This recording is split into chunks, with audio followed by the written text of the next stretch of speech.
नमस्कार, यो हो न्यूज 24 टेलिभिजन न्यूज 8 मा स्वागत छ।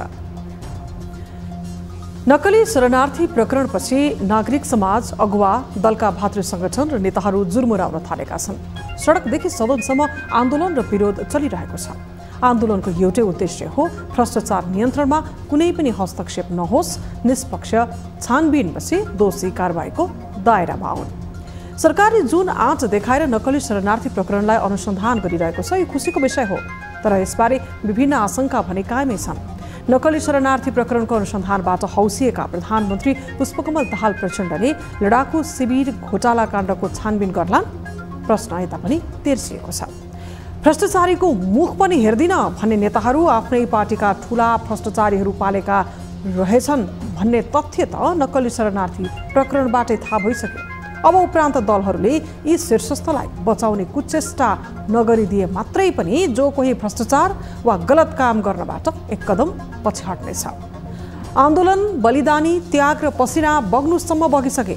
रक्तरञ्जित गणतन्त्रलाई कालो धब्बा लाग्न नदिन अब दलका नेताहरूले नै थालनी गर्नुपर्छ। एमाले केन्द्रीय कमिटी बैठकले चलिरहेको अनुसन्धानलाई सघाउने बताउँदै गर्दा लडाकु शिविर घोटाला काण्डदेखि अहिलेसम्म सार्वजनिक सबै काण्डको अनुसन्धान छानबिन गर्नुपर्ने माग नै राखेको छ। प्रधानमन्त्री प्रचण्डले आफू पनि सुशासन कायम गर्ने पक्षमा जुनसुकै तहसम्म जाने प्रतिबद्धता गरिरहेका छन्। अब बेला भएको छ लडाकु शिविर घोटाला काण्डदेखि यति ओम्नी, बतास, वाइट बडी र 33 किलो सुन लगायत काण्डहरू खोतल्ने र दोषीलाई कानुनको दायरामा ल्याउने। देशलाई सशस्त्र युद्धमा कल्पना गरिए जस्तै विकास, समृद्धि र जनताको हक स्थापित गराउने इच्छा प्रधानमन्त्री प्रचण्डमा थोरै पनि बचेको छ भने अब हिम्मतका साथ सबै खाले काण्ड खोतल्ने र सत्य तथ्य बाहिर ल्याउने बेला आएको छ। त्यसमा आफै पर्नु किन नपरोस्? भावी पुस्ताले दलदलबाट मुक्ति त पाउनेछ। अहिले नगरे कहिले गर्ने, आज नभए कहिले हुने? सरकार र प्रधानमन्त्रीले सोच्नै पर्नेछ। अब न्यूज 8 का हेडलाइन्स। संघीयताको पुनर्संरचना वा खारेजीको विषयलाई केन्द्रीय कमिटी बैठकमै ओलीले गरिदिए खारेज। लडाकु शिविर घोटाला काण्डदेखि सार्वजनिक सबै काण्डको छानबिन गर्न माग। अब नेकपा एमाले संघीयता नमान्ने भयो भन्ने जस्ता जुन खालका गलत हल्लाहरू चलेका छन्। भ्रष्टाचार विरुद्धको आन्दोलन सडकदेखि सदनसम्मै चर्किँदै निष्पक्ष छानबिन हुनेमा आशंका। एउटा काण्डको अनुसन्धान हुँदैमा सरकार सफल भएको मान्न नसकिने रासपा सभापतिको भनाइ।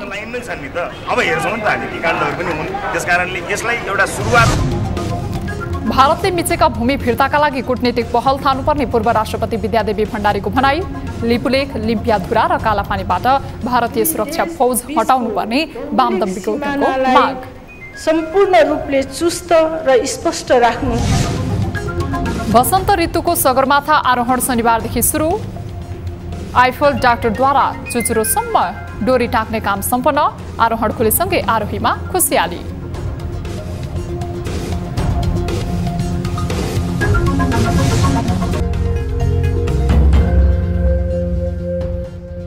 हामी निरन्तर न्यूजमा छौं। संविधानले नै परिकल्पना नगरेको संघीयता खारेजीको विषय पछिल्लो समय बहसमा आइ नै रहेको छ। संघीयताले खर्च मात्रै बढाएको र यसले काम गर्न नसकेको भन्दै उठ्ने गरेका गुनासाहरूमाथि एमाले केन्द्रीय समितिको बैठकले थप मलजल गर्न पुग्यो। तर संघीयताको विकल्प वा खारेजीको विषयलाई अध्यक्ष केपी शर्मा ओलीले खारेज नै गरिदिएका छन्। एक रिपोर्ट।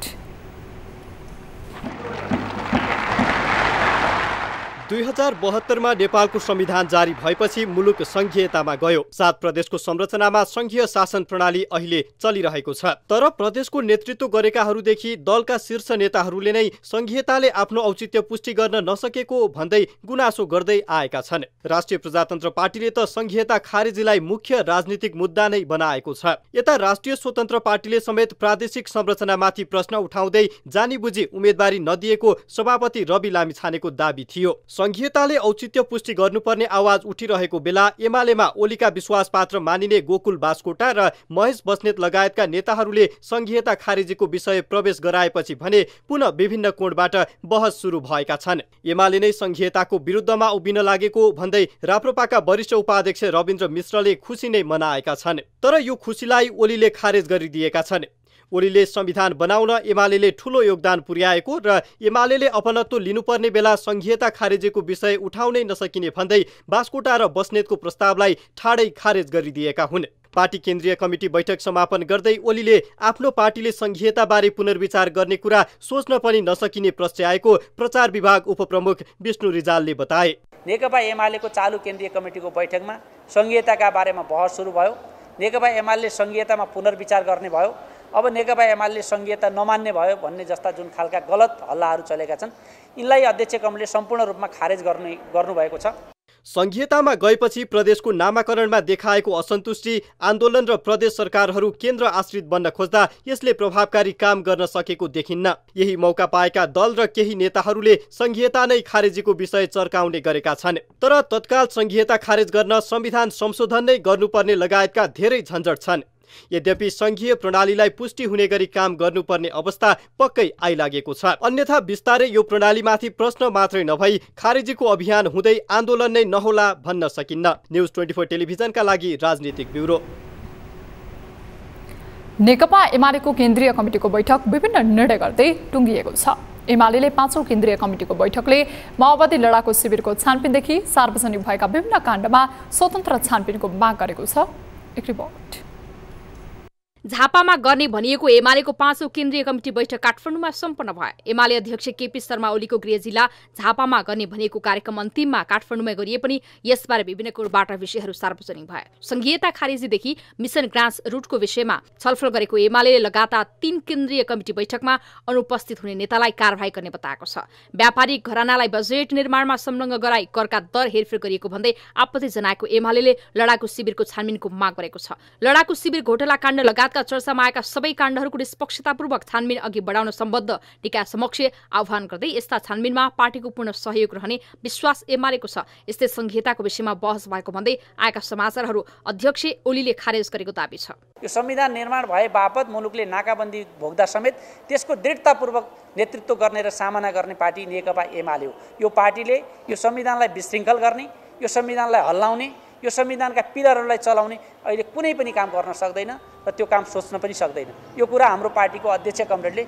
आज बहुत स्पष्ट ढङ्गले पार्टीको केन्द्रीय कमिटीमा निर्देशन गर्नुभएको छ र सबै केन्द्रीय कमिटीका सदस्यलाई पार्टीको निर्णित कुरा, आधिकारिक कुरा, केन्द्रीय कमिटीका आधिकारिक निर्णयहरू बोकेर अगाडि जानका लागि पनि निर्देशन गर्नुभएको छ। पार्टी निर्णयभन्दा बाहिर गएर नबोल्न निर्देशन जारी गरिएको उपप्रमुख रिजालको दाबी छ। यस्तै प्रचार विभागका प्रमुख पृथ्वी सुब्बा गुरुङले राष्ट्रिय हित र स्वाभिमानको रक्षा गर्न राजनैतिक दलहरूबीच न्यूनतम समझदारी कायम गर्ने बताएका छन्। राष्ट्रिय हितको रक्षाको प्रश्न चुनौतीपूर्ण बन्दै गएको छ। अस्थिरता र अराजकताका प्रवृत्तिहरू झाँगिन खोज्दैछन्। यस्तो अवस्थामा राष्ट्रिय हित र स्वाभिमानको रक्षा गर्न, भ्रष्टाचार नियन्त्रण र सुशासन प्रत्याभूति गर्न, राजनीतिक क्षेत्रमा देखा परेको अस्थिरताका प्रवृत्तिहरूलाई नियन्त्रण गर्दै स्थायित्व र स्थिरता कायम गर्न र सामाजिक क्षेत्रमा हुर्कँदै गएको अराजकतालाई नियन्त्रण गर्दै सामाजिक सद्भाव र एकता कायम गर्न देशका प्रमुख राजनीतिक पार्टीहरूबीच न्यूनतम समझदारी बन्न आवश्यक छ। एमालेको 16 बुँदे प्रस्ताव पारित गर्दै लडाकु शिविर घोटाला काण्डदेखि सबै राजनीतिक काण्डहरूमा छानबिनको माग समेत गरिएको छ। एमाले सचिव समेत रहेका टोपबहादुर आमाजी नक्कली शरणार्थी प्रकरणमा फरार रहेपछि एमाले भित्रै परेको दबावलाई सहजै पार लगाएको एमाले भ्रष्टाचार विरुद्धको अभियानलाई तीव्रता दिने भन्दै निर्णय गरे पनि कार्यान्वयनको पक्ष कस्तो रहला त्यो भने हेर्न बाँकी छ। न्युज 24 टेलिभिजनका लागि राजनीतिक ब्युरोको रिपोर्ट। नेकपा एकीकृत समाजवादीका अध्यक्ष माधव नेपालले आफूहरूले समाजवादी मोर्चा बनाउने तयारी गरिरहेको बताएका छन्। नेकपा यसको उपत्यका विशेष प्रदेश कमिटिको कार्यक्रमलाई शनिबार सम्बोधन गर्दै उनले यस्तो बताएका हुन्। पहिलो चरणमा माओवादी र जसपालाई एक ठाउँमा जम्मा गरेर समाजवादी मोर्चा निर्माण गर्ने र त्यसमा अरू पार्टीलाई पनि समेटेर मोर्चा तयार गर्ने उनको भनाइ छ। सरकारको स्थिरताका लागि समेत समाजवादी मोर्चा तयार पार्न आवश्यक रहेको उनले बताएका छन्। अहिले कांग्रेस र माओवादीसँग भएको सीट संख्या समाजवादी र जसपासँग भएको भए वामहरूको सजिलैसँग बहुमत पुग्ने थियो भन्दै उनले धेरै चिन्ता नलिई अब अभियानमा केन्द्रित हुनुपर्ने बताएका छन्। लोसपा र नागरिक उन्मुक्ति पार्टीको पनि सरकारलाई साथ रहेकोले रासोपालाई पनि सरकारमा ल्याउने विषयमा कुराकानी भएको उनले बताएका छन्। बाहिर हल्ला गरिए जस्तो अहिलेको सरकार भत्किन्छ भन्ने परिस्थिति नै नभएको भन्दै उनले कसैले भत्काउन खोजे पनि भत्किनेवाला नरहेको बताएका छन्। भ्रष्टाचारको विरोध र आन्दोलन सदनदेखि सडकसम्म चर्किएको छ। सदनमा सांसदहरूले भ्रष्टाचारको विरोध जारी राखेका छन् भने सडकमा युवादेखि विभिन्न दलका भातृ संगठनका नेताहरूले आवाज उठाउँदै आएका छन्। नक्कली शरणार्थी प्रकरणले सर्वसाधारणमा सरकारप्रति आशा जगाएको बेला दलका नेताहरूले भने चित्त बुझाउने ठाउँ अझै किन देख्न सकेनन्। एक रिपोर्ट।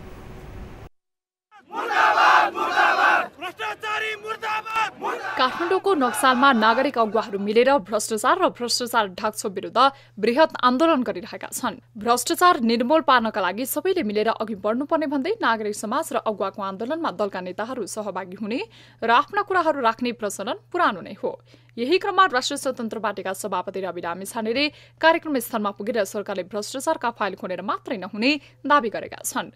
रासपा सभापति रवि लामिछानेले एउटा काण्डको छानबिन गर्दैमा सरकारले नै सफलता पाएको भन्न नसकिने दावी गरेका छन्। उनले सरकारले एउटा काण्डको अनुसन्धान खोल्दैमा सरकारलाई नै सफल भन्दा अलि धेरै हुने भन्दै अन्य धेरै लाइनमा रहेका काण्डहरू अनुसन्धान भए सरकारको सफलता मान्ने बताए। कयौं काण्डहरू त लाइनमै छन् नि त। अब हेर्छौँ नि त हामी ती काण्डहरू पनि हुन्। त्यसकारणले यसलाई एउटा सुरुवात बिन्दु मानेको हो सरकारले भने स्याबास सरकार, तर यो रोकिनु भयो। अनि फेरि यसलाई विषयान्तर गर्न अहिले यो आयोग बनाऊ, यो बनाऊ, अर्को पनि खोला, अरू पनि खोला, एक एक गर्दै गर्ने हो। यसलाई विषयान्तर गर्ने कोसिस कसैले पनि नगरोस्, कुनै दलले पनि नगरोस् र कुनै पनि दलका जो नेता कार्यकर्ताहरू हुनुहुन्छ कृपया आफ्नो दलभित्रको खराब मान्छेका लागि आफ्नो दलको असुविधामा आँच पाउने गरी बचाउने, छेक्ने, ढाक्ने नगर्नुहोस्। नाङ्गिसक्यो, अब के छ? यता वरिष्ठ चिकित्सक डाक्टर गोविन्द केसीले भुटानी शरणार्थी प्रकरणको सत्य तथ्य छानबिन गर्न सरकारले खुट्टा कमाउन नहुने बताएका छन्। सरकारले शीर्ष नेताहरूको पनि छानबिन गर्नुपर्ने र छानबिनमा दोषी ठहरिए कारबाही गर्नुपर्ने माग गरेका हुन्। अहिलेको जुन छ भुटानी शरणार्थी काण्डमा अहिले जुन प्रकरण जुन चलिरहेको छ र अब अहिले छानबिनको लागि जनताले जवाब दिइरहेका छन्। यसमा छानबिन विस्तृत छानबिन हुनुपर्छ, निष्पक्ष छानबिन हुन्छ र शीर्षस्थ नेताहरू पनि यदि दोषी पाइयो भने उनीहरूलाई पनि कारबाही गर्नुपर्छ। नेपाल समाजवादी पार्टीका अध्यक्ष एवं पूर्व प्रधानमन्त्री डाक्टर बाबुराम भट्टराईले बहुमतको स्थिर सरकार नभएका कारण निष्पक्ष छानबिन हुने कुरामा आशंका उब्जिएको दावी गरे। कुनै पनि दलले बहुमत प्राप्त गर्न सक्ने स्थिति नरहेको र अहिलेको सरकार पनि त्यसैको अङ्ग भएकोले निष्पक्ष रूपमा भुटानी शरणार्थी प्रकरणबारे छानबिन हुने कुरामा शंका रहेको उनको भनाइ छ। राजनीतिमा इमान्दारीपूर्वक काम गर्ने मान्छे हो भने त्यसरी भाग्नु हुँदैन। आफू दोषी छैन भने त भाग्नुपर्ने कारणै हुँदैन। भाग्ने बित्तिकै शङ्काको सुई स्वतः उता जान्छ, त्यसले उहाँलाई नै घाटा गर्छ। अब किन गर्नुभयो भने त मिडियामा आएअनुसार त बिरामी भन्ने आएछ, त्यो भयो नि भने भइहाल्थ्यो। जे पनि त्यो बेठिक भयो नि। नागरिक आन्दोलनको क्रममा नेताहरूले दिएका अभिव्यक्तिकै कारण केही बेर बाबुराम भट्टराईको विपक्षमा विरोध समेत हुन पुगेको थियो। आज 50 लाख तिरेर भुटानी सरदारी भएर जान पर्ने बाध्यकारी परिस्थिति सिर्जना गर्नेहरू बाबुराम भट्टराई, इस्लामीहरू हुन्। यिनीहरूको विरुद्धमा जनता जाग्न जरुरी छ। पछिल्ला केही दिन यता भ्रष्टाचारका कारण मुलुकको अवस्था जर्जर बन्न पुगेको भन्दै निरन्तर विरोध हुने गरेको छ। नक्कली शरणार्थी प्रकरणमा प्रहरीले अनुसन्धान गरिरहेको बेला दलका नेताहरूबीच बाक्लिएको भेटवार्ता र सतहमा आएका केही प्रक्रियाले अनुसन्धानमा दलीय गोप्य सहमति हुने र प्रकरण नै सिराउने त होइन भन्ने प्रश्न बुझिएको छ। तर खबरदारीसँगै सरकारलाई समर्थन गर्नै पर्ने बेला भने आएको छ। न्यूज 24 टेलिभिजनका लागि राजनीतिक ब्युरो। नागरिक अगुवाहरूले भ्रष्टाचार विरुद्ध प्रदर्शन गरेका छन्।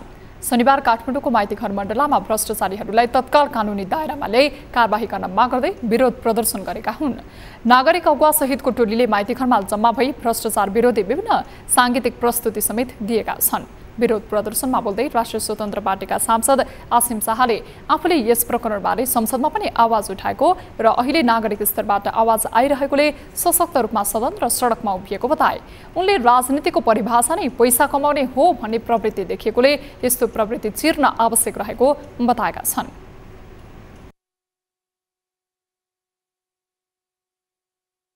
यो कस्तो खालको भन्दाखेरि यो राजनीतिको परिभाषा नै यही हो, पैसा कमाउने भने जस्तो देखिएको छ के प्रवृत्ति पनि। जाने हो, ठाउँमा पुग्ने हो, अनि आफू अनुकूलका मान्छेहरूलाई गर्ने हो, ल्याउने हो, सचिवको सरुवा बढुवा आफू अनुकूलका मान्छे ल्याउने, अनि नीतिगत र संस्थागत भ्रष्टाचार गर्ने। यतिका लागि चाहिँ सरकारमा जाने, किन जाने भन्दा यही गर्नलाई जस्तो देखिरहेछ यहाँ।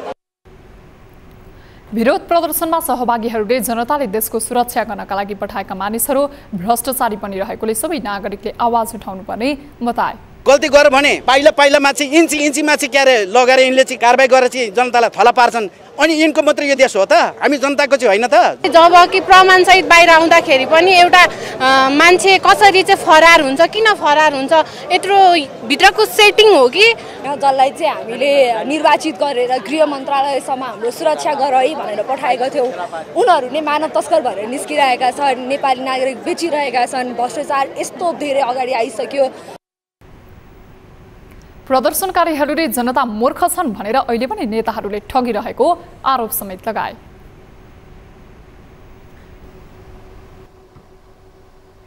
हामी निरन्तर न्युजमा छौं। संस्कृति, पर्यटन तथा नागरिक उड्डयन मन्त्री सुदन किरातीले देश र जनतामाथि गद्दार गर्नेहरूलाई उन्मुक्ति दिनै नमिल्ने बताएका छन्। बाहिङ किरात मुलुखिमले शनिबार काठमाडौँमा आयोजना गरेको कार्यक्रमलाई सम्बोधन गर्दै उनले यस्तो बताएका हुन्। जनतालाई धोका दिने सबैलाई जेलमा हाल्नुपर्ने उनको भनाइ छ। मन्त्री किरातीले नक्कली भुटानी शरणार्थी प्रकरणले नेपाली सभ्यतामाथि नै धोका भएको भन्दै देश र जनतामाथि गद्दार गर्नेहरूलाई जेलमा हाल्नुपर्ने बताएका हुन्। नेपालीलाई सुख र नेपालको विकास र समृद्धि होस् भनेर लोकतन्त्र ल्याएको भन्दै उनले अहिले लोकतन्त्रमा लुटतन्त्र चलेको धारणा राखे। अब ढिलो नगरी ठूला भ्रष्टाचारका फाइलहरू खोल्नुपर्ने र यसमा आम नागरिक बीच एकता हुनुपर्नेमा उनले जोड दिएका थिए। हिजोसम्म देशको गृह प्रशासन चलाउनेहरू नागरिकलाई शरणार्थी बनाएकै कारण जेलमा रहेको भन्दै उनले समयभन्दा ठूलो केही नभएको जिकिर गरे। अहिलेको शत्रु भ्रष्टाचार र अशिक्षा भएकाले अब दुवै कुराको अन्त्य गर्नुपर्ने मन्त्री किरातीको भनाइ छ। व्यवसायी दुर्गा प्रसाईले नेपालमा चाँडै अमेरिकी सेना आउन लागेको दाबी गरेका छन्। शनिबार काठमाडौँको पेरिस डाँडामा पत्रकार सम्मेलन गरी उनले यस्तो दाबी गरेका हुन्। यहाँका नेताहरूले देश बेचिसकेको र देश बेचेको पैसा दुबई लगायतका विभिन्न मुलुकमा आफ्ना कर्मचारीहरूको नाममा ट्रान्सफर गर्ने गरेको उनले आरोप समेत लगाए।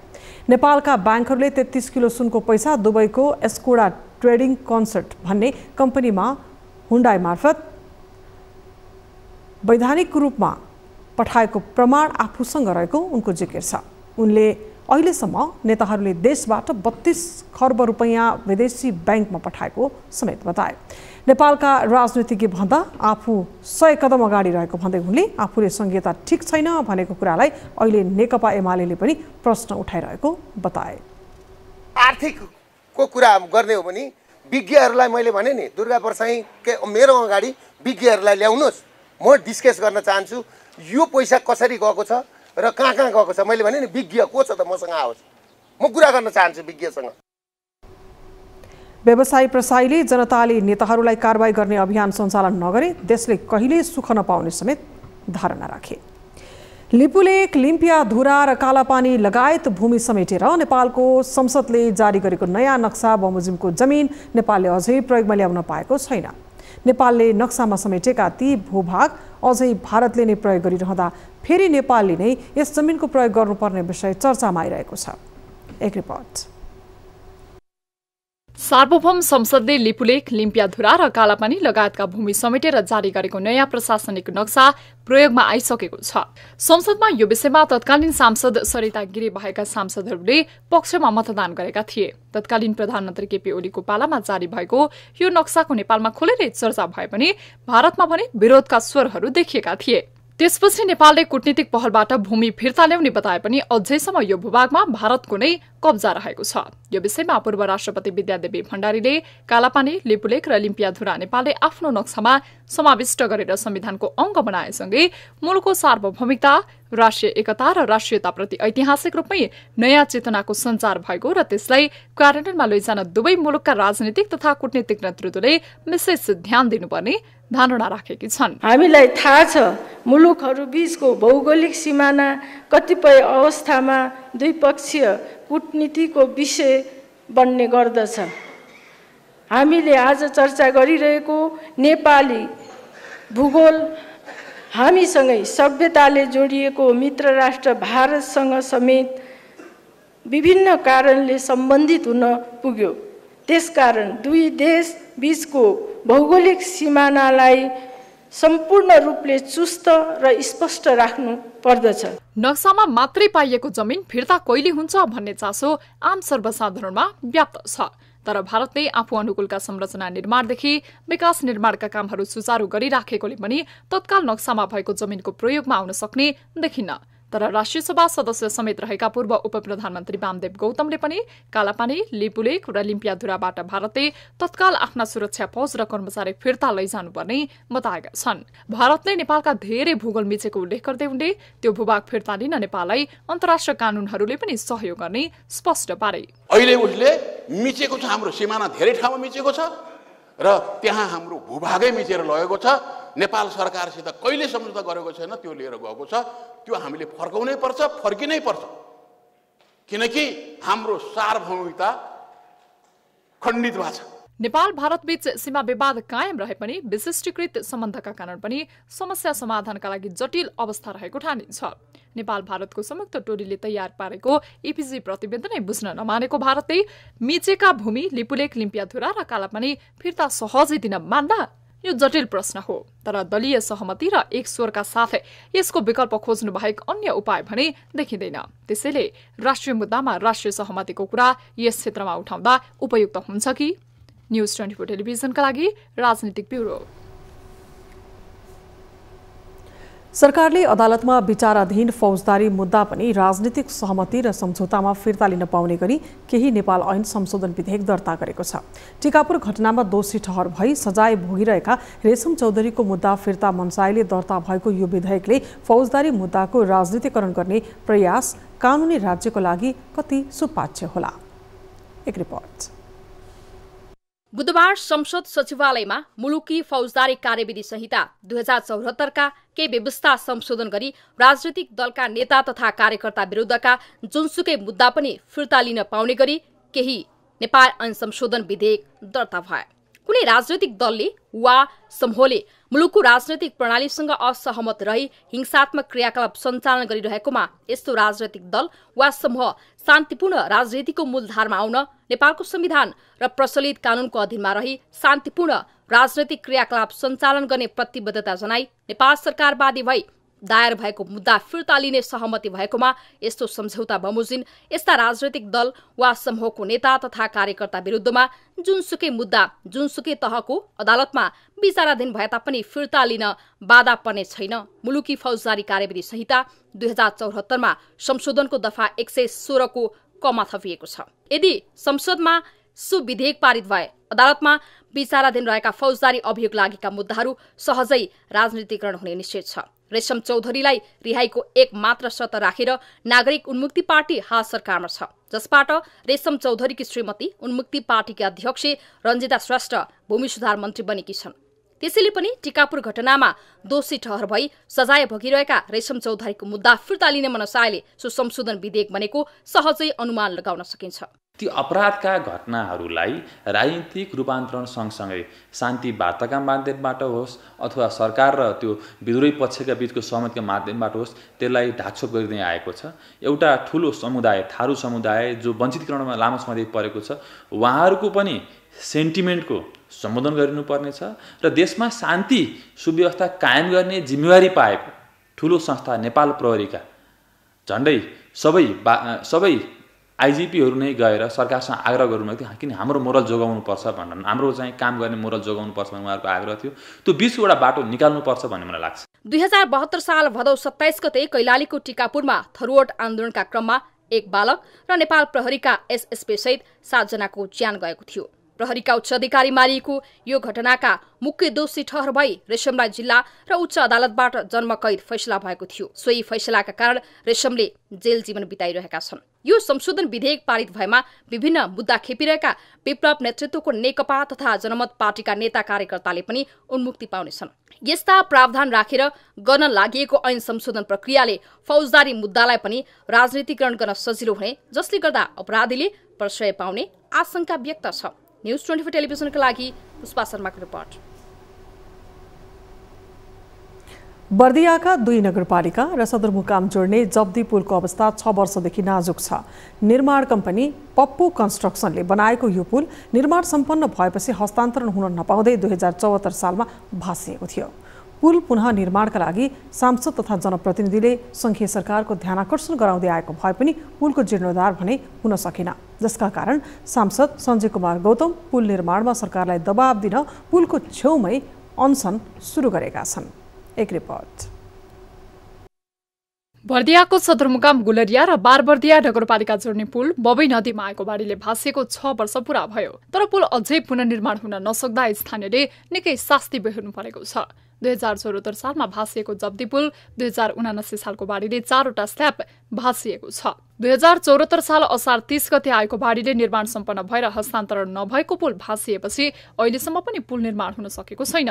निर्माण कम्पनी पप्पू कन्स्ट्रक्सनले निर्माण गरेको पुलका 14वटा पिलर मध्ये उत्तर बारबर्दिया नगरपालिकाका तर्फका 3वटा पिलर 2074 सालमा भासिएको थियो। त्यसयता परिवर्तन भएका सरकारले पुल निर्माण तथा लापरवाही गर्ने कम्पनीलाई कारबाही गर्ने आश्वासन दिए पनि आश्वासन अनुसारको काम नहुँदा स्थानीयले आवत जावतमा कठिनाई भोग्नु परेको छ। पटक हाम्रो सांसद माननीय सञ्जय कुमार गौतमले बोल्दाखेरि पनि सुनवाई संसद भवनमा कुनै पनि सुनवाई नभएको सरकारले आज सरकारले के हेरिरहेछ भन्ने कुरा लाजपत देखिरहेछ। हामीले यो आजको यो कार्यक्रममा माननीय सञ्जय कुमार गौतम अनसन बस्ने तयारीमा हुनुहुन्छ। 3-4 ठाउँबाट एउटा कसै साइकलहरू समातेर दौडिरहेछन्, कोही कताबाट हिँडिरहेछन्। यो खालको मर्का परेको अवस्थामा यसलाई चाहिँ एउटा सरकारले जुन गम्भीरतापूर्वक सुन्न पर्थ्यो र यहाँको वास्तविक जनताको बारेमा चाहिँ जुन खालको एउटा बुलन्द आवाज लिएर यहाँको समस्याको समाधान गरिनु पर्थ्यो, त्यो भएको छैन। त्यस कारणले अन्तिम अवस्थामा गरि नसक्ने अवस्थाहरू भएर र जोडिएर आइसकेपछि अन्तिम बाध्यात्मक परिस्थितिमा आज हाम्रो माननीय सांसद श्री सञ्जय कुमार गौतमजी जसरी अनसन बसिरहनु भएको छ, यस कुरालाई राज्यले असाध्यै छिटोभन्दा छिटो सुनेर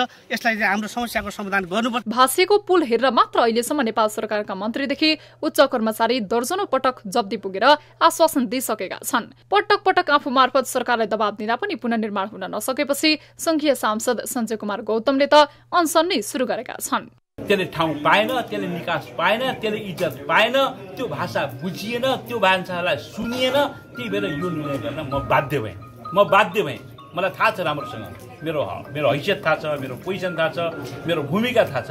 त्यही भएर म बाध्य भएर मेरा जनताका बिचमा म आएको छु। यो मेरो बाध्यता हो तपाईहरुको। 2074 सालमा आएको बाढीले हस्तान्तरण नहुँदै भासिएको जब्दी पुल 2079 सालमा 4वटा स्ल्याब बगेपछि त्यसको अवलोकनमा गत मङ्सिर महिनामा आएका संघीय सांसद सञ्जय कुमार गौतम र सडक विभागका तत्कालीन महानिर्देशक अर्जुन थापाले मङ्सिर महिनाभित्र नै पुलको ठेक्का प्रक्रियामा जाने बताएका थिए। आफूले बोलेको वचन पूरा हुन नसकेपछि उनी स्वयं अनसनमा बसेका हुन्। भासिएको 7 वर्षसम्म पनि जब्दी पुलको पुनर्निर्माणमा सरकारले चासो दिएको छैन। पटक पटक संसद भवनमा समेत कुरा उठाइसकेका बर्दिया जिल्ला क्षेत्र नम्बर 1 का संघीय सांसद सञ्जय गौतम आजदेखि त्यसै पुलको विषयलाई लिएर आमरण अनसन बसेका छन्। सरकारले सुनवाई नगरेपछि आमरण अनसन बस्न बाध्य भएको उनले बताइरहँदा बर्दियाली जनताले अब सरकार कसरी अगाडि बढ्छ भनेर नियालेर हेरिरहेका छन्। न्युज 24 टेलिभिजनका लागि ज्योतिपन्थी, बर्दिया। न्युजहरू अझै बाँकी छन्, अब पालो ब्रेकको।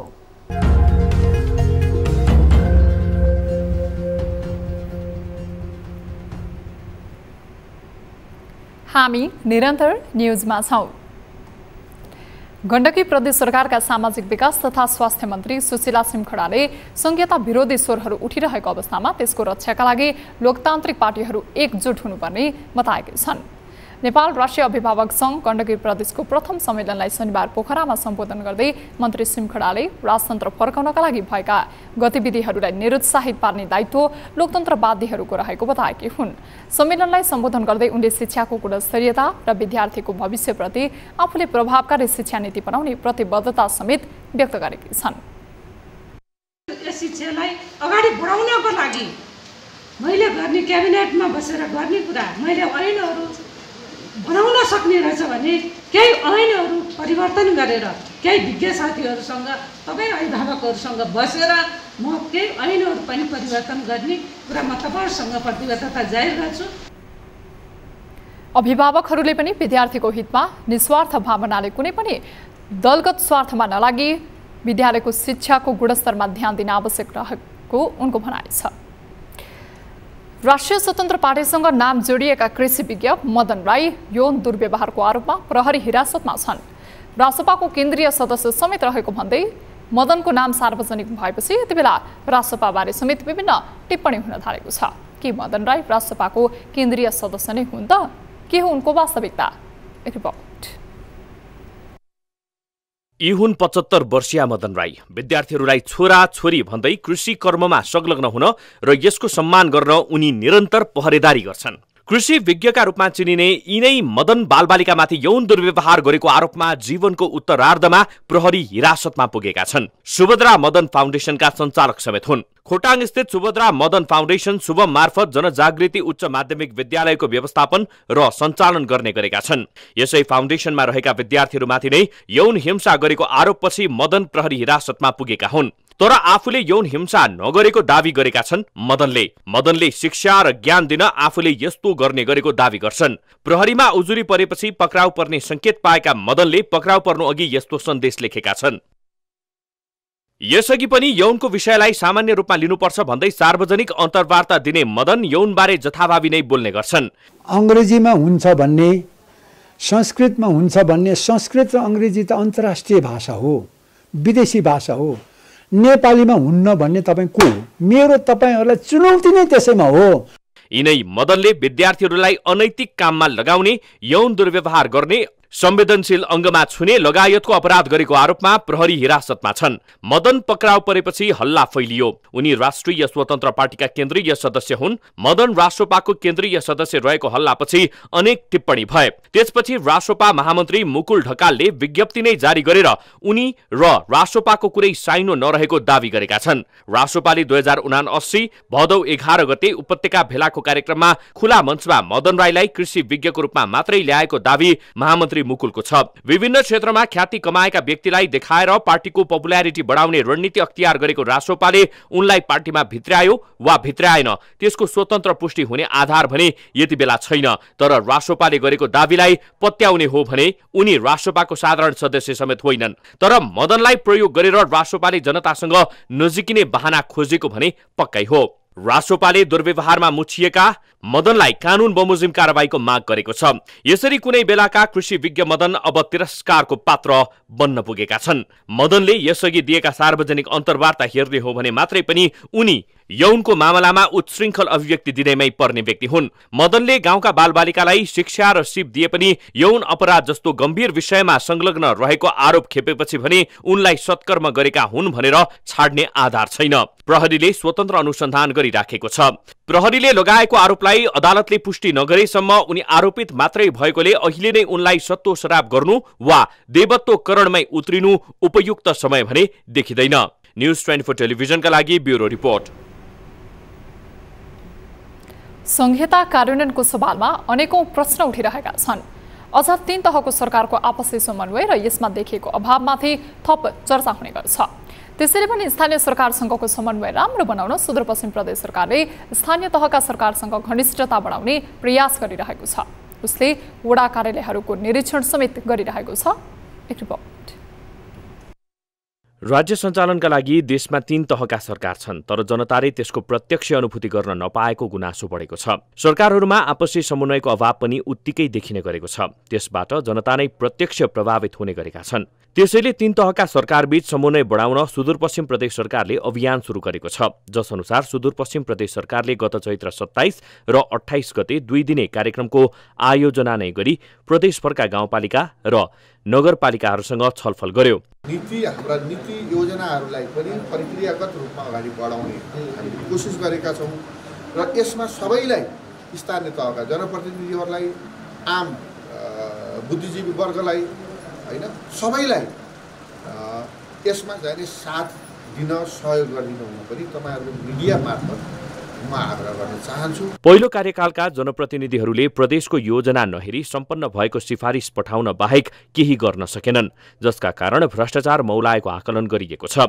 विगतका क्रियाकलापले कतिपयले त प्रदेश सरकारलाई योजना किनबेच हुने व्यापारिक थलोको रूपमा समेत बुझ्न थालेका छन्। नीति योजना वडा तहबाटै छनौटको प्रक्रिया अगाडि बढाएकोले यसमा सबैको साथ र सहयोगको आवश्यकता रहेको मुख्यमन्त्री शाहको भनाइ छ। हाम्रा जहाँ जहाँ स्थानीय निकायका वडा कार्यक्रमहरू छन् र पालिकाहरूमा पनि पुग्ने कोसिस गर्दैछु। त्यसैको एउटा सुरुवात हो आजको दिन र यसलाई निरन्तर रूपमा अगाडि बढाउनेछु र हाम्रो स्थानीय तहको संरचना व्यवस्था, स्थानीय तहले दिने डेलिभरी, स्थानीय तहका काम कारबाहीका सन्दर्भमा पनि केही यो म आफै प्रत्यक्ष रूपले उपस्थित भयो भने वडा कार्यालयसँगै बर्दगोरिया 4 मा पर्ने धार्मिक क्षेत्र पुरैना तालको समेत मुख्यमन्त्री शाहले निरीक्षण गरेका छन्। प्रदेश र संघीय सरकारबाट प्राप्त हुने योजना सांसद अनुकूल नभई आवश्यकताका आधारमा स्थानीय सरकारसँगको समन्वयमा समावेश गर्न मुख्यमन्त्री शाह नेतृत्वले गरेको यस प्रयासलाई सकारात्मक रूपमा लिन सकिन्छ। न्युज 24 टेलिभिजनका लागि कैलालीबाट टिभी जर्नलिस्ट खेम ढुङ्गानाको रिपोर्ट। हामी निरन्तर न्यूजमा छौं।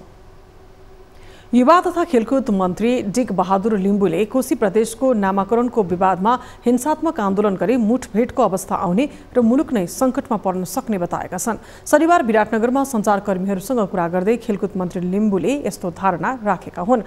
उनले संविधान र कानून अनुसार प्रदेशको नामाकरण राखिसकिएकाले पहिचानवादीहरूले शान्तिपूर्ण आन्दोलन गरेर आफ्नो माग पूरा गराउन वार्ता र छलफल गर्नुपर्ने समेत बताए। क्रिकेट खेल मैदान रङ्गशाला भनेर हामीले नामाकरण गरौँ र त्यसमा बजेट गरेर चाहिँ यसलाई चाँडोभन्दा चाँडो त्यसको स्टेडियमहरू निर्माण गरेर चाहिँ अब अहिलेको जुन खालको जुन प्रगति र जुन खालको क्रेज युवाहरूमा देखिएको छ, जुन क्रिकेट खेलाडीहरूले जुन देशको नाम राख्न सफल भएको अवस्था छ, त्यसलाई हामीले चाहिँ त्यसको इन्फ्रास्ट्रक्चर बनाउने कुरामा चाहिँ सङ्घबाट पनि चाहिँ के अरे बजेट लगाउनुपर्छ भनेर अहिले हामीले त्यो बजेट एलोकेट गर्ने क्रममा छौँ।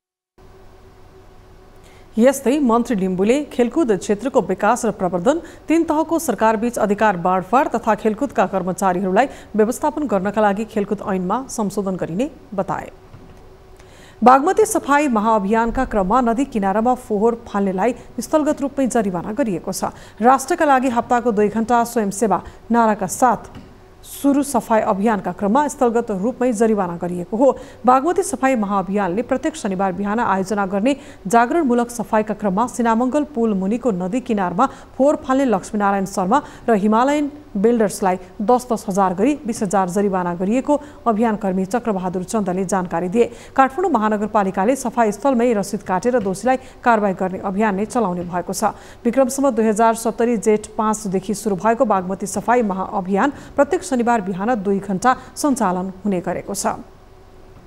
मोरङको बुढीगङ्गा गाउँपालिका स्थित 132 केबी प्रसारण लाइनको हाई टेन्सन टावरमा चढेका युवा 11 घण्टापछि ओर्लिएका छन्। बुढीगङ्गा गाउँपालिकामा निर्माण भइरहेको रिटेनिङ वाल उपभोक्ता समितिमा आफूलाई नसोधेर राखिएको र काम नदिएको गुनासो गर्दै बिहान 6 बजे वडा नम्बर 7 को विद्युतको टावरमा उनी चढेका थिए। उनको माग सम्बोधन गर्ने बुढीगङ्गा गाउँपालिकाका अध्यक्ष जितनारायण थापा मगरले प्रतिबद्धता व्यक्त गरेपछि उनी टावरबाट ओर्लिएको अध्यक्ष थापा मगरले जानकारी दिए। भगौडा सैनिक समेत रहेका 40 वर्षीय दिनेश कुमार माझी विद्युतको टावरमा चढेपछि प्रहरीले ओह्राल्ने प्रयास गरेका थिए। उनले गाउँपालिका अध्यक्ष नआएसम्म टावरबाट नओर्लने बताएपछि धनकुटा गएका गाउँपालिका अध्यक्ष जितनारायण थापा मगरलाई बोलाइएको थियो। अब बिजनेस न्यूज।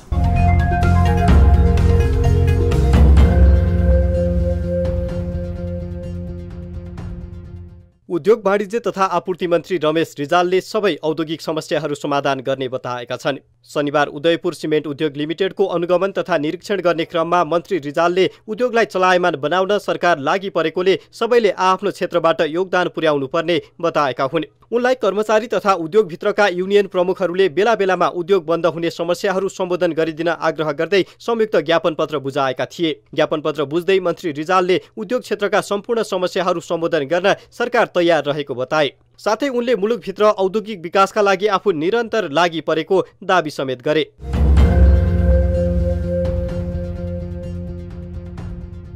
नेपाल घरेलु तथा साना उद्योग महासंघका अध्यक्ष उमेश प्रसाद सिंहले नेपालमा औद्योगिक क्षेत्र निकै समस्याग्रस्त रहेको बताएका छन्। उनले न्युज 24 टेलिभिजनसँग कुरा गर्दै मुलुकभित्रका साना घरेलु तथा मझौला उद्योगहरू कोभिड, आर्थिक मन्दी, बैंक तथा वित्तीय संस्थाको चर्को ब्याज जस्ता कारणले उठ्नै नसक्ने गरी थलिएको बताएका छन्।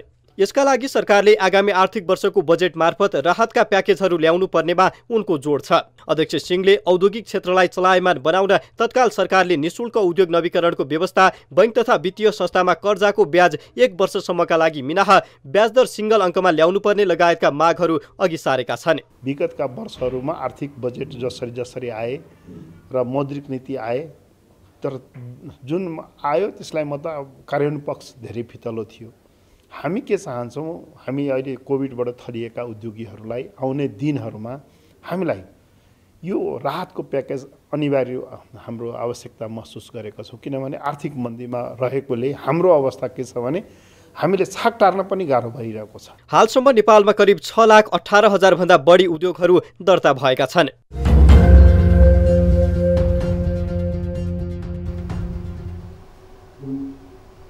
न्युजहरू अझै बाँकी छन्, अब पालो ब्रेकको।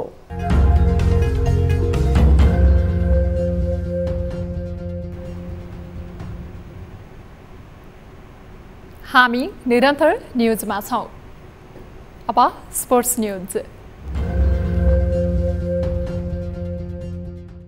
राष्ट्रिय पुरुष बीच भलिबल प्रतियोगिताको उपाधि त्रिभुवन आर्मी क्लबले जितेको छ। पाल्पाको रानीमहलमा शनिबार सम्पन्न खेलमा नेपाल पुलिस क्लबलाई पराजित गर्दै आर्मीले उपाधि उचालेको हो। आर्मीको दिल सुनार र दुर्गा प्रसाद महतोको जोडीले पुलिसको इमबहादुर राणा र चन्द्रबहादुर कुँवरको जोडीलाई 21-19 र 21-15 को सोझो सेटमा पराजित गर्यो। उपाधि सहित आर्मीले 1,50,000 रुपैयाँ प्राप्त गर्यो। उपविजेता बनेको पुलिसले 1 लाख रुपैयाँमा चित्त बुझाएको छ।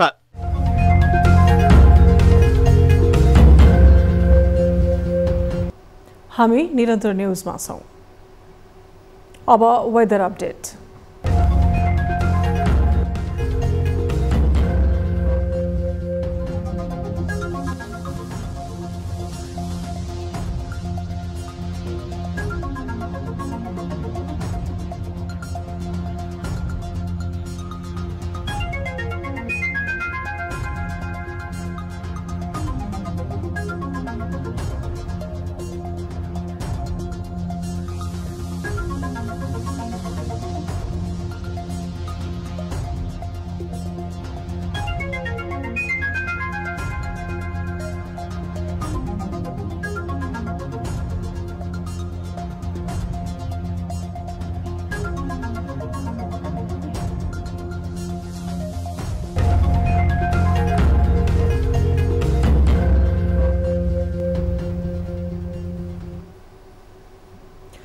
अब न्युज 8 को अन्त्यमा पुनः हेडलाइन्स।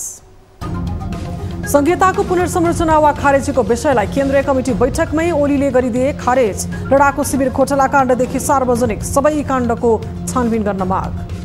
अब नेकपा एमाले संहिता नमान्ने भयो भन्ने जस्ता जुन खालका गलत हल्लाहरू चलेका छन्।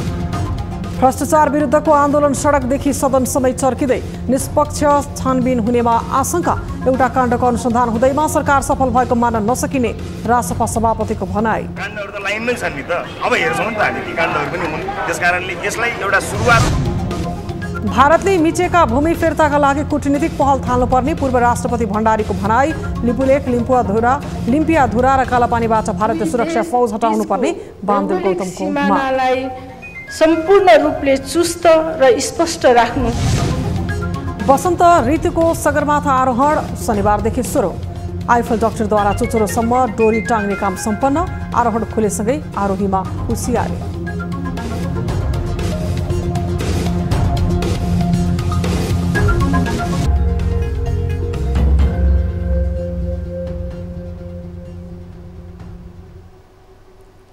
न्युज 8 अहिलेलाई यति नै। जाँदा जाँदै ताली र गालीका लागि हामीले सोधेको प्रश्न।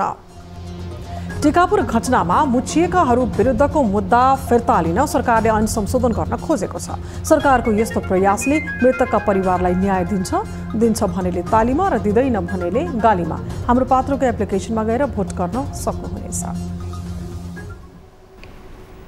थप न्युजका लागि हाम्रो वेबसाइट www.news24nepal.com हेर्नुहोला। साथै हामीलाई फेसबुक, ट्विटर र युट्युबमा पनि फलो गर्न सक्नुहुनेछ। यस्तै मोबाइल, इमेल र भाइबरबाट न्युज24 को हेल्प डेस्कमा केही समस्या र गुनासा छन् भने सम्पर्क गर्न सक्नुहुनेछ। अहिलेलाई बिदा दिनुहोस्। हामी निरन्तर न्युजमा छौँ। नमस्ते।